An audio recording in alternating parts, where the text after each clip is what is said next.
बंगाल से आगे बढ़ते तो संताल पकड़ आता था, आज कल झारखंड में, पहले बिहार में था।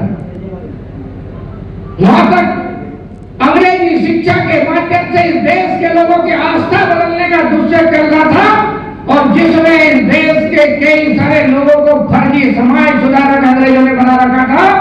इसमें एक राजा राम मोहन राय भी थे, वो भी अंग्रेजों के दलाल के रूप में देश में काम करते रहे हैं, और उन्होंने धर्मांतरण का जो चक्र चलाया था उसको रोकने का साहस यदि किसी ने किया था तो बिरसा मुंडा ने किया था। यानी संथाल को बचाने का काम, आदिवासी समाज को बचाने का काम किया था तो बिरसा मुंडा ने किया था।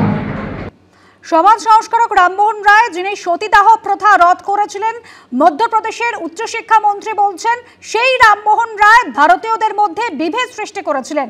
পাল্টা তৃণমূল কংগ্রেস তাদের বক্তব্য যারা ব্রিটিশদের দালালি করেছেন তারাই রামমোহনকে দালাল বলছেন। কি বলেছেন তৃণমূল নেতা অরূপ চক্রবর্তী এই প্রসঙ্গে? রাজা রামমোহন রায় নাকি ব্রিটিশের দালাল ছিলেন। কারা বলছে? যারা নিজেরা ব্রিটিশের দালালি করেছে। কারা বলেছে? যারা ব্রিটিশের কাছে মুচলেখা দিয়ে বলেছে আমি ব্রিটিশের অনুরক্ত থাকবো। আর কাকে বলছে?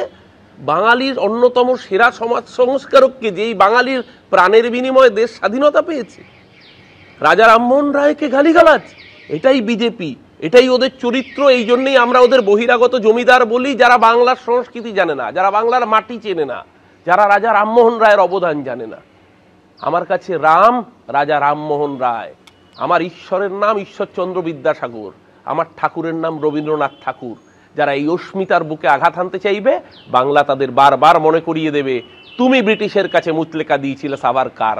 তোমার দালালির জন্য আজকে বিপ্লবীরা ধরা পড়তো, ব্রিটিশের কাছে খোচরগিরি করতে তোমরা আরএসএস, তোমরা হিন্দু সভা।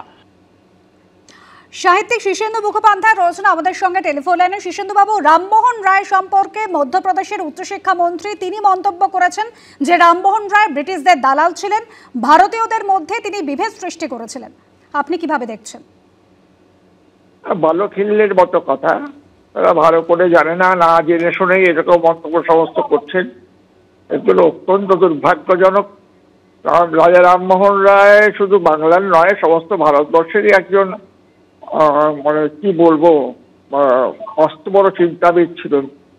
অত বড় একটা মানুষ, ওই বাপের একটা মানুষ, তার সম্পর্কে এরকম আলগা কথা বলা, এটা একদম মানে ভালোকচিত, হাস্যকর।